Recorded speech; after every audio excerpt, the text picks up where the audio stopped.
안녕하세요. 전광훈입니다. 네, 그럼 지금부터 여러분께서 관심이 많으시는 국민연금에 대해서 좀 얘기를 할까 싶어요. 왜냐하면 국민연금 기금은 어느덧 1,000조가 넘어서 전 세계 3대 그 연기금으로 부상이 됐죠. 1,000조라는 게 적은 돈이 아닌데 가장 큰 일본의 GPIF 연기금은 한 2,000조 정도 됩니다.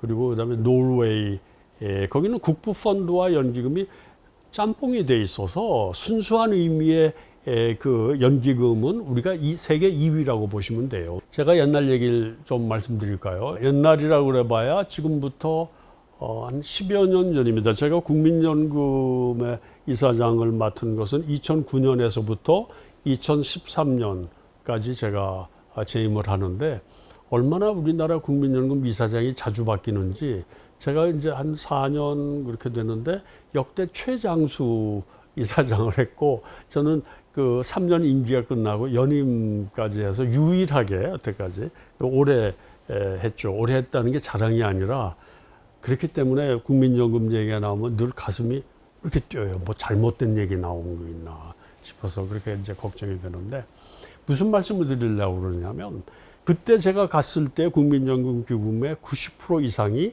채권으로 돼 있었어요. 해외 주식은 해외 투자 자체가 10% 이내고 얼마 되질 않았던 그런 시기였는데 그것을 대대적으로 바꿔야 될 시기에 간 거죠. 그 직전에 제가 이제 금융위원장을 했다는 말씀을 아까 드렸는데 그 글로벌 금융위기를 겪으면서 가장 두드러진 그 경제금융 환경의 변화는 초저금리 시대로 떨어지게 됐습니다. 제로금리, 뭐 1% 금리 이렇게 떨어진 상황에서 채권을 다 들고 있으면 어떻게 되죠? 연수익이 1%, 2% 이렇게 나오면 우리는 망하는 거예요. 그래서 가서 대대적으로 변화를 일으킨 것이 투자를 다변화해야 된다. 그래서 기존 채권 중심의 투자 형태를 주식에도 투자하고 대체 투자를 하고 해외로의 투자 본격적인 투자 시대를 열고 하는 것이 그때 2009년, 2010년 제가 초반기에 대대적으로 그 혁신 작업의 일환으로 그렇게 하게 됩니다. 그래서 오늘날에는 그 노력이 쭉 이제 쌓아져 가지고 현재로는 많이 달라졌죠. 내년도 예상 국민연금 기금의 포트폴리오 구성 형태를 보면 대체로 아마 한 60% 가까이가 주식이고 한 30% 채권이라면 한 10% 정도는 이제 대체 투자. 대체 투자 비중이 조금 더 커질 수가 있는 그런 상태죠. 그때 시작할 때 단계로 보면 엄청난 변화가 돼 있고 해외 투자가 절반이 넘어섰죠. 해외 투자를 하게 된 배경은 이렇습니다. 그때 200조라고 하는 것은 국내 주식 시장 전체로 봤을 때도 비중이 상당히 컸기 때문에 우리가 계속 국내 주식에다만 투자를 할 수 있는 상황은 아니다. 그때 제가 내걸은 그 캐치프레이즈라고 그럴까? 그거는 국민연금 기금은 어느덧 커져서 연못 속에 고래가 됐다는 표현을 제가 씁니다. 고래가 됐는데 연못에 살면 고래도 죽고 연못이라고 하는 생태계도 죽인다. 그건 굉장히 중요한 얘기입니다. 현재 국민연금 기금이 우리 국내 주식시장에 차지하고 있는 비중이 한 6, 7% 정도라고 저 생각을 하는데 그것마저도 전 세계적으로 보면 단일 투자 기관이 자국 내 주식시장의 비중을 6, 7% 이상 가진 데가 없어요. 거의 제일 많이 가지고 있는 데 중에 하나입니다. 그건 왜냐하면 그 어느 특정 기관에 의해서 국내 시장 전체가 좌지우지되는 것은 매우 바람직하지 않기 때문에 분산되어야 된다는 그런 뜻이죠. 그리고 우리라는 건 국민연금 입장에서도 한 군데 너무 국내 시장에 집중을 하게 되면 언젠가는 지금 국민연금 개혁 노력을 하고 있고 해야 되는 부분인데 지금 예상으로 10년, 20년 후에 뭐 적자로 돌아서고 뭐 이렇게 된다 그러면 보험료 받는 것보다 연금을 더 많이 내드려야 된다는 얘기 아니겠어요? 그러면 가지고 있는 자산을 팔아야 되죠. 그 시점에 우리가 국내 주식을 너무 많이 가지고 있으면 그걸 주로 팔아야 됩니다. 국내 시장이 어떻게 되겠습니까? 초토화가 되는 일입니다. 어느 기업의 특정 주주가 가지고 있는 많은 지분을 한꺼번에 팔아도 그 회사 주가가 이렇게 되는데, 국민연금 같이 대규모로 가지고 있는 데가 주로 또 뭐 굉장히 큰 기업들 다 가지고 있잖아요. 대대적으로 판다 하면 엄청난 시장에 충격이 온다. 월스트리트의 그 멜팅 다운 이펙트라고, 녹아버리는 효과라고 해서 부정적인, 한꺼번에 쏟아져 나오는, 매물이 쏟아져 나오는 이런 리스크를 줄이기 위해서도 우리가 사전에 너무 과도하게 국내 주식 지분을 가지고 있는 것은 조심해야 된다. 그렇다고 하더라도 지금까지의 트렌드는 전체 그 국민연금 기금의 비중으로 보면 더 늘리지 않고는 있어도 금액으로 보면 늘어나는 구조다. 왜냐하면 그 분모 자체가 커지고 있기 때문에 그런 상황이라는 말씀을 드리고, 그러면 왜 해외 투자냐?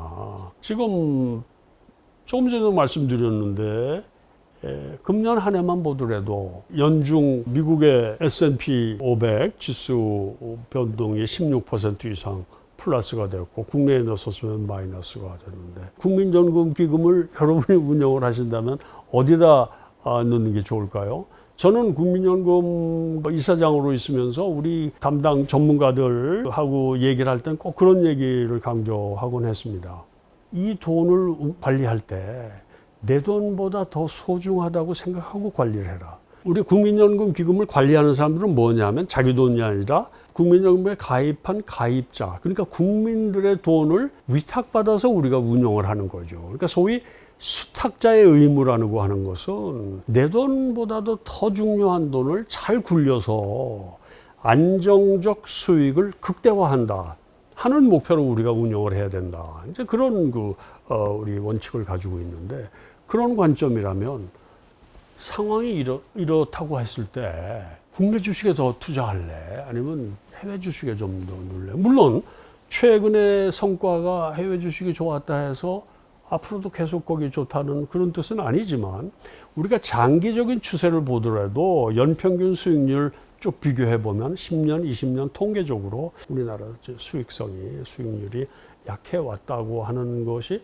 우리가 디스카운트 얘기하는 것도 그런 얘기 아니겠어요? 지금이 사실 그동안 시장 안정화에 나름 기여한 게 많이 있어요. 특히 시장이 엄청나게 흔들릴 때는 그것은 나는 그렇게 표현을 했습니다. 이것이 국민연금 기금의 운영 목적에 시장 안정화가 있는 건 아니에요.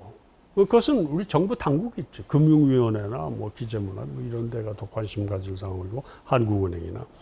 금융시장 안정은 우리의 일차적인 목표는 아니다, 국민연금. 그런데 우리는 향후 좋은 수익을 내기 위해서 주가가 많이 떨어지면 저가 매수의 기회이기 때문에 그럴 때 적극적으로 사는 건 우리가 한다. 결과적으로 같을지 모르지만 표현이 매우 다른 거죠. GPIF도 그렇습니다. 그게 히스토리가 보면 참 그것도 아이러니인데, 아베노믹스 이후에 이제 적극적으로 이제 이 GPIF 자금을 주식시장 활성화에 쓰게 되는데, 그 이전까지만 해도 제가 국민연금을 맡았던 2009년, 2010년만 해도 GPIF는 거의 다 채권에만 투자하던데요. 일본의 재정 적자가 심각한 그런 상황에서 국채 발행을 떠안아준, 매수한 그 기관이 GPIF입니다. 이건 뭐 좀 개인적인 차원에서 얘기 드리는 것 같지만, 그게 아니라 우리가 국가 차원에서도 일본보다 앞서가서 했다는 그런 말씀을 드리는데, 그때가 이제 이명박 정부 때입니다. 초기 단계에 제가 거기 갔을 때 우리가 자산 포트폴리오를 다변화한다는 했다는 말씀을 드리는데, 그걸 통해서 수익률도 높이고 여러 가지 국가 자본시장 발전에도 기여하게 하는 이런 그림을 가지고 실행한 것을 보고, 그때 GPIF 이사장이 나를 몇 번 만나러 와서 얘기를 많이 나누고, 한국의 경험은 이렇다, 이게 바른 길이다, 그런 얘기도 많이 나눴어요. 근데 나중에 거기가 그런 식으로 사실은 뒤따라왔던 겁니다. 근데 어떻게 보면 뒤따라왔는데 좀 제 판단으로는 좀 과하게 뒤따라온, 우리보다 더 세게 한 측면이 있죠. 그건 왜 그러냐면, 사실 굉장히 위험한 것인데 그 잃어버린 20년을 극복하기 위한 노력의 일환으로 시장을 활성화시키기 위해서 아베노믹스의 그 일환으로 GPIF의 연기금만 주식을 사게 한 게 아니라 중앙은행이 주식을 사게 했습니다. 이건 좀 다른 차원의 얘기인데 그것은 다만 개별 주식은 아니고 ETF의 그 펀드에는 살 수 있도록 만들어서 거기에 놀린 그거죠. 어차피 그 가지고 있는 돈은 전부 수익을 낼 수 없는 돈을 중앙은행이 가지고 있는데 그러느니 여기 넣어서 같이 이제 활성화를 시켜나가자 이렇게 된 것인데 그건 어떻게 보면 이제 팔고 나갈 때는 또 큰 그 부담스러운 요인이 될 수 있는 것이죠. 그러니까 그때는 아주 대대적으로 죽은 일본의 주식시장을 살리기 위해서 연기금과 중앙은행까지 대들은 그러니까 우리보다도 더 과도하다고 저는 생각하는데 뭐 어떻게 보면 더 적극적이라고 얘기할 수 있을런지는 모르죠. 그렇게 해서 이제 시장을 받쳐줬다. 이번에 뭐 시장 안정화에도 상당히 기여했다 하지만 실제로 일본 시장이 좋아진 것은 사실은 엑시 차이나하고 관계가 됩니다. 탈중국 자금이 대안을 찾는 과정에서 그 자금이 상당 부분 일본과 인도 이런 데로 들어가게 된 것이지 일본 내에 공적 연기금이 이걸 주도적으로 이끈 그것은 아니다.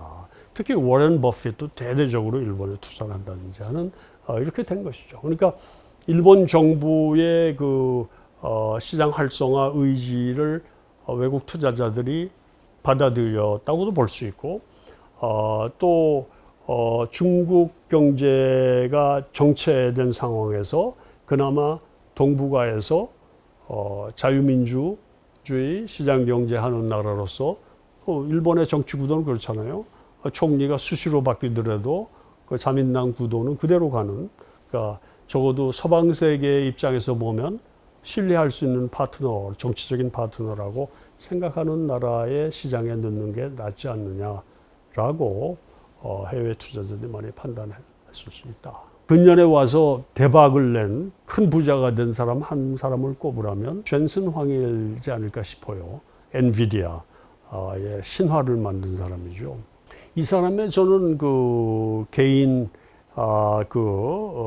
내 경험, 그동안에 어떻게 살아왔고 어떻게 엔비디아를 만들고 뭐 그 배경을 쭉 그 대담을 통해서나 팟캐스트 형태로 이렇게 나오는 것들 여러 개를 제가 봤는데 기억하는 그 스토리를 여러분께 말씀드린다면 이런 겁니다. 쟈슨 황의 가정이 어려웠어요. 대만에서 이제 저희 9살 때인가 이렇게 이민을 오게 돼서 부모님들이 여유가 없어서 학교를 좋은 데를 갈 수 있는 상태가 아니었습니다. 그래서 그 오레곤에서 어떤 이름 없는 그 공립학교를 가죠. 그나마도 돈이 없어서 아르바이트를 합니다. 식당에서 접시 닦기 하는 이제 그런 아르바이트를 쟈슨 황이 했다고 자기가 얘기를 하더라고요.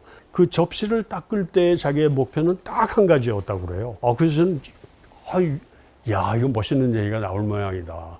저는 그렇게 생각을 했는데 답이 의외인데 굉장히 의미심장한 얘기였어요. 자기는 전 세계 최고의 접시 닦기가 되겠다고 하는 생각을 가졌다. 그 얘기는 굉장히 큰 의미가 있는 얘기였습니다. 그 뜻은 뭐였냐면 여러분이 인생의 최고의 대박을 터뜨리는 방법은 지금 하고 있는 일에 전력을 다하는 것이라는 메시지를 자기가 던지고 싶어서 그런 얘기를 했다. 여러분 어떤 일을 지금 하시든지 지금 하시는 일에 전력을 다하시고 그것을 즐기시고 거기에서 여러분들의 미래를 더 밝게 만드시고 짜투리 시간이 나시고 또 여유 자금이 있는 거에 대해서는 주식이나 다른 투자를 이렇게 하시는 그런 그 생활 패턴이 지속 가능하고 성공 가능한 길이 아니겠는가. 저는 그렇게 말씀을 드리고 오늘 마치도록 하겠습니다. 오랫동안 경청해 주셔서 대단히 감사합니다.